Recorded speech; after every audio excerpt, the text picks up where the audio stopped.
I can't help thinking, somewhere in the universe, there has to be something better than man. Has to be.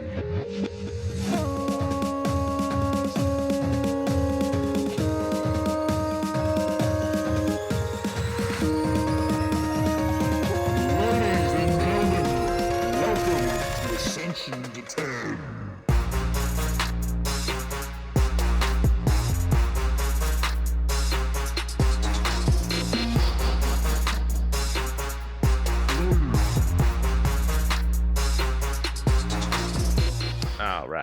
All right. Well, Here we are. here we are. Why Title are we of this here? episode may How be did I obvious. get here? This is a little bit of a different type of episode today. Bit of a special, maybe right. in the sense that it's probably not going to be as long as normal. Yep. Not even by half, likely. We never know. I mean, we say that every time, and then Yeah. We have literally no agenda for this. right. Yeah, that's true. Yeah. Not that we ever do, really, to be honest. We talk about Yeah. yeah, okay. But anyways, You're on firing on all cylinders. Firing on fumes right now. Right. Special announcement. Right. I and my wife Sarah have welcomed our first child back home with us this week. As of recording, we have a 5-day-old daughter. Her name is Sloane. She is the light of my life, and that is why moving forward for a couple weeks at least, I might not be on the podcast because otherwise occupied Yes. in the trenches. Rightfully so. In the thick of it. Yeah. In the thick of it. And so, yeah, basically just kind of a baby announcement, little mini episode here. It was... So as of Spenny and I are sitting down to record this on a Tuesday night. And the previous Thursday is when Sloane was born. And that was a 30-plus hour labor and delivery for my wife, Sarah. And I've been trying to kind of in my head think about what I wanted to say about it on the show. And I really get annoyed by cliches and that kind of stuff. So I'm going to do my best to avoid that. But if you can imagine a 30-hour labor might look like or might entail, you're probably right. It was an amazing experience to look back on. And it was something that before I knew that Sarah would be amazing at however it was going to look like. I knew that she was going to be amazing. Obviously, witnessing the whole thing, I was witnessing something amazing. And upon reflection now,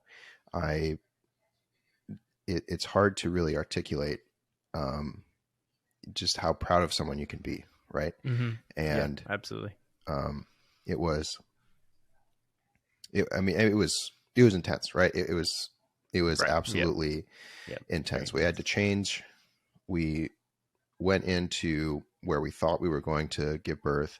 That ended up not working out. So in the middle of the night, after 12 hours of labor, we had to change different location. And so that was intense. A whole frame of mind shift that it was going to look completely different from that point on.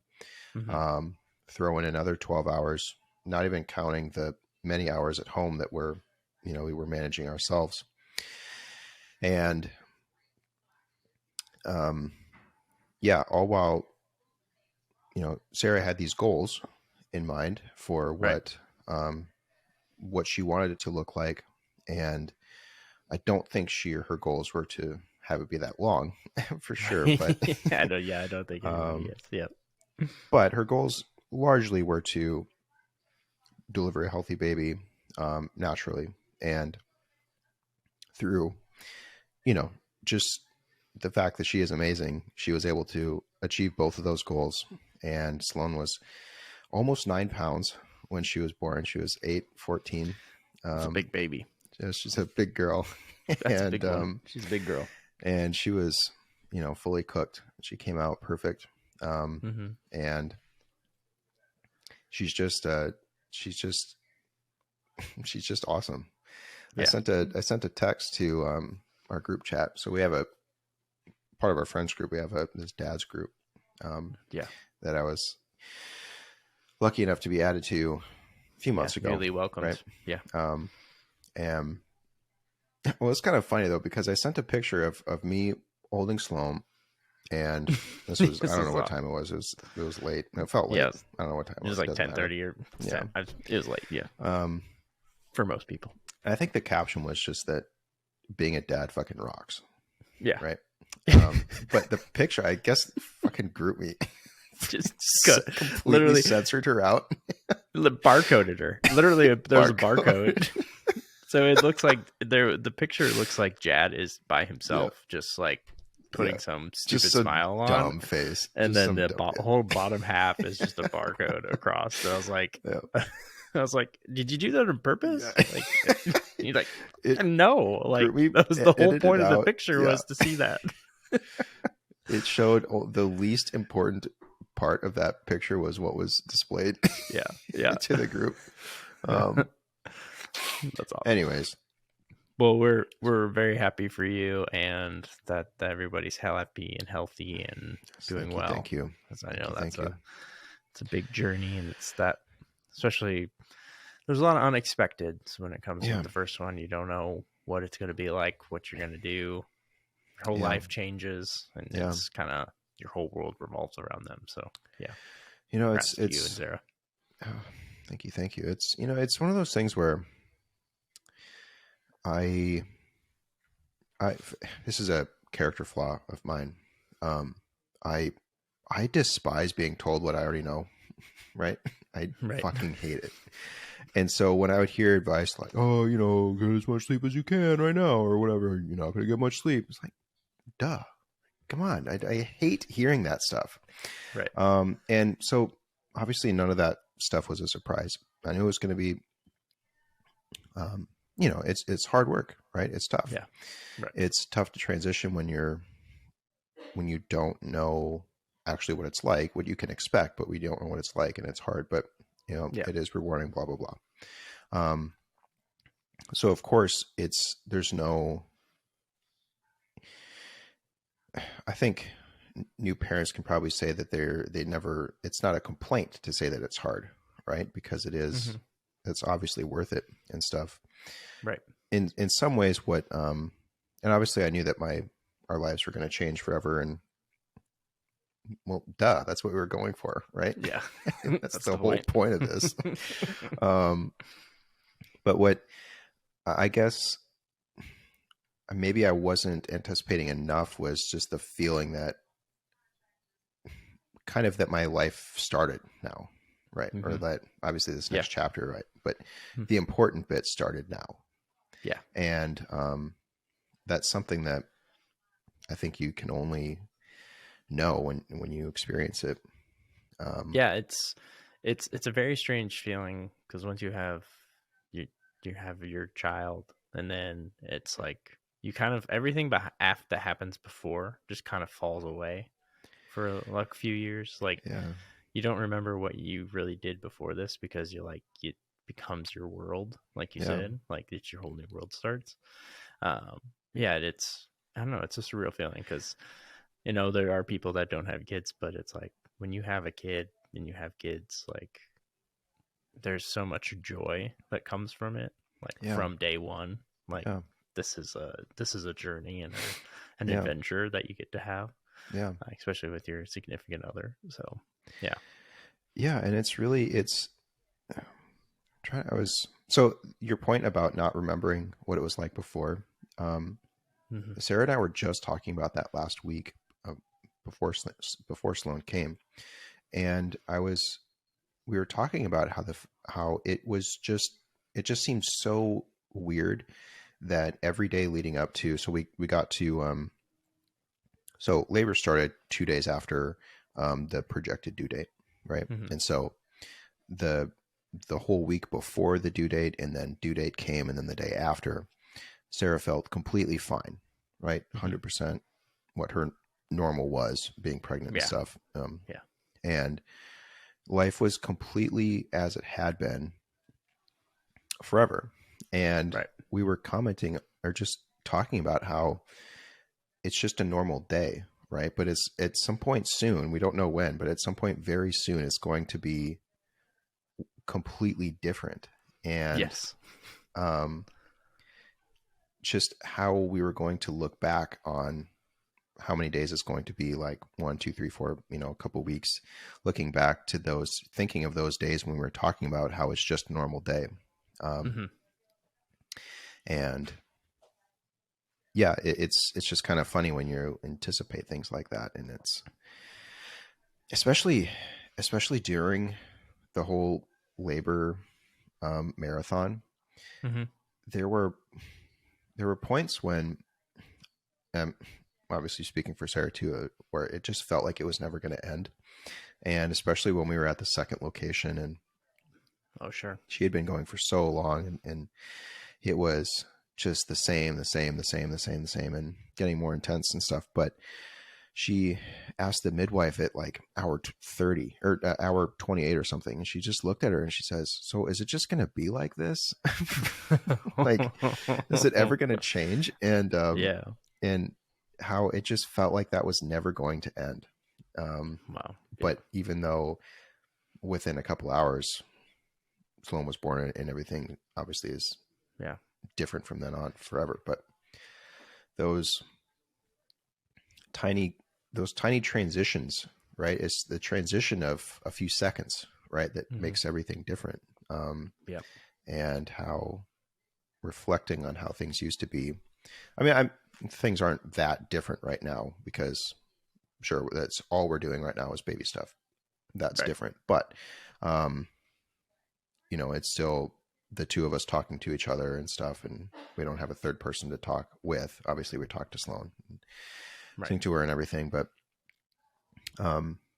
it's very different, but still kind of the same, but obviously very different. Yeah. But it's great. I mean, it's just, How's Penny doing with well, she's the new doing great sis? too. And I got to Yeah. get a big shout out to, if they're listening, to our friends Ian and Paige, because they really helped us out with taking care of Penny, because we thought we were going to be maybe overnight at most, right? Yeah.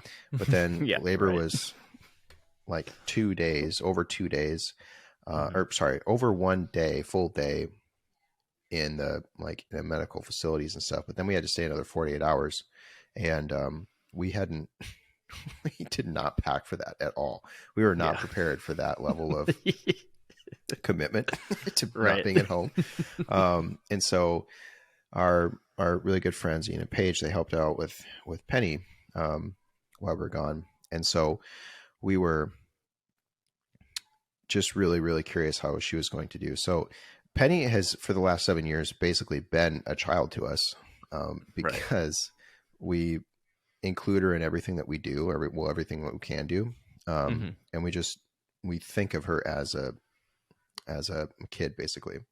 And so we were fully expecting that Penny was going to, be very welcoming and just, love Sloane, or Yeah. whatever, whoever we brought home. Yeah, she seems like that kind of dog. Yeah. And she was extremely excited to see us after, well, I guess it would have been 3 or 4 days. Yeah. So she was already excited about that, but then we bring Sloane in her carrier, right? Her car seat. Mm-hmm. What do you call that? Carrier. Yeah. What is that? Car It's a seat. car seat. Yeah. Okay. We bring her in and we set her down, and so that they can see each other. And she was just, I don't know, she fell in love instantly too. And it was kind of funny because every time Sloane would make a different kind of cry or a different kind of noise, Penny would perk up and she would kind of bark, I think at us, to let us know that Like, you guys something hearing was this? up. Yeah. And so she was just really excited, following us everywhere. you know, everywhere that Sloane went, she went to. And now because she's learning with us too, what things look like and what routines are like. And so, yeah, she's just in it. She That's loves awesome. it. When we brought Everly home, and we have a cat named Bo. We've talked about him on the podcast before. Friend of the show. But he was, I mean, surprisingly, he was the same way. Like, if she would cry, like, he would be like running down the stairs, like, you guys hear this? Like, what are you doing? Like, he'll look at you and like meow, like, what's happening? So it's just funny how animals react. Like, they get indoctrinated as part of the family, and then the kids come along, they kind of just learn to love them too. Yeah. So it's cool.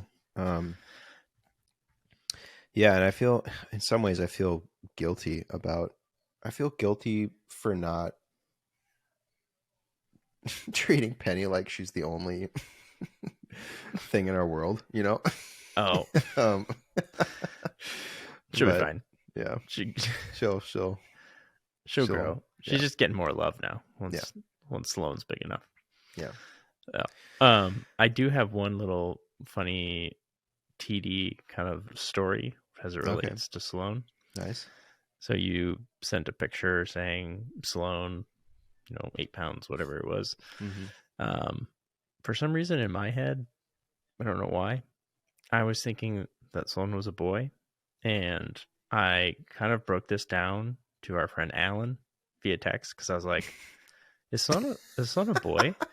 And he's like, I don't know. I don't think so. I'm pretty sure that's a girl's name. And I was like, and I started texting back, and I was like, you know what just happened is my brain went from Sloane, and I pulled into Sylvester Stallone, and I just took the T out and pulled in Sloane. And I was like, you know what? Never mind. This was just my dumb brain. So that's awesome, though. It was just a really, really funny moment where I was like, what is wrong with me? So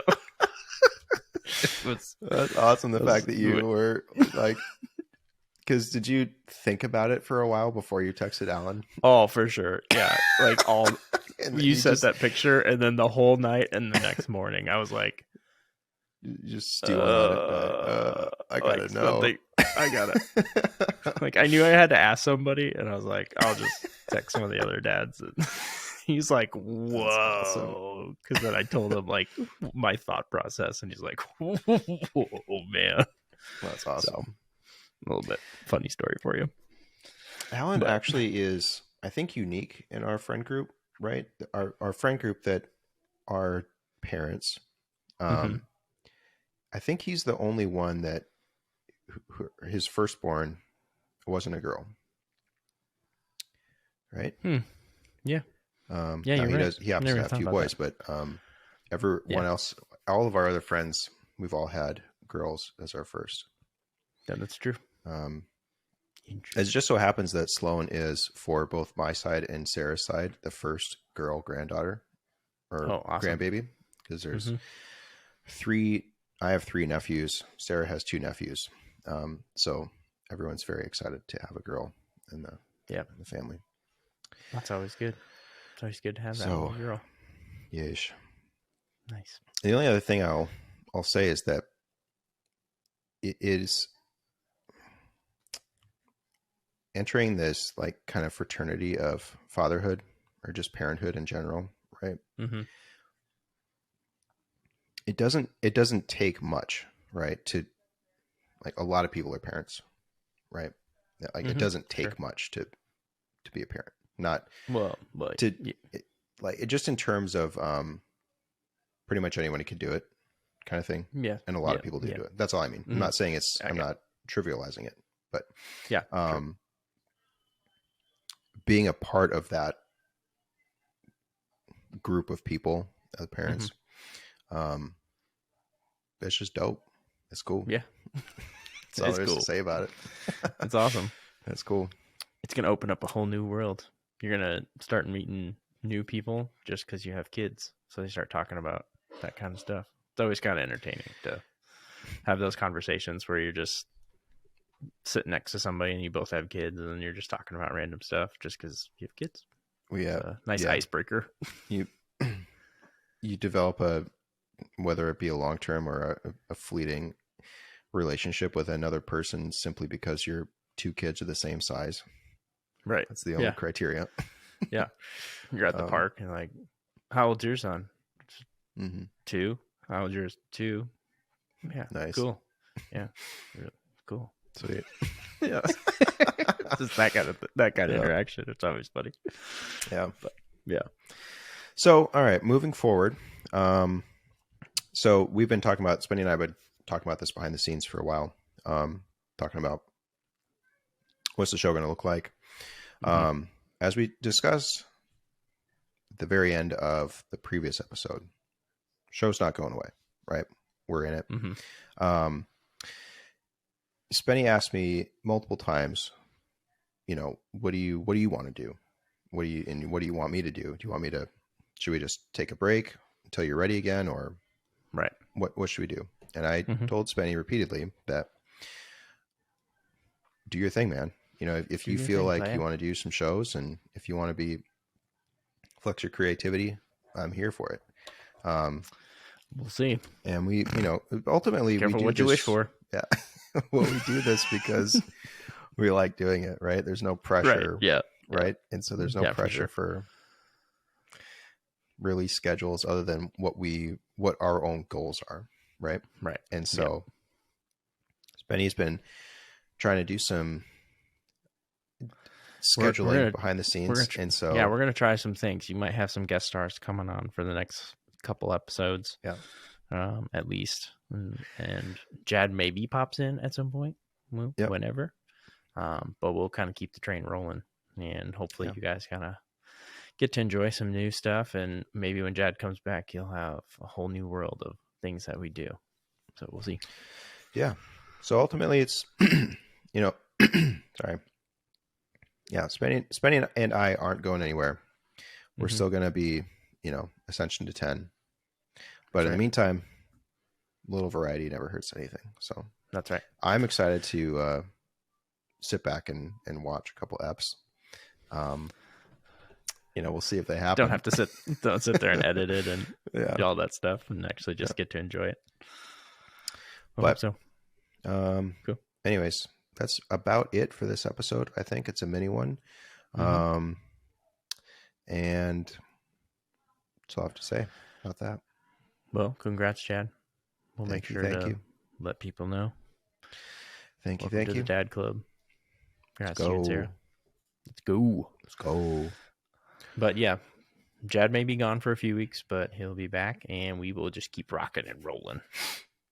Yeah, we got some good stuff. So we do have the next episode will be, I guess people will hear most likely will be the Phantom, because we did talk about that on the Black Adam episode, and then there's be some new stuff that we're gonna try. So we'll see. But stay until tuned. then, he's JAD. I'm Spenny. Bye. Bye. Welcome to Ascension to 10.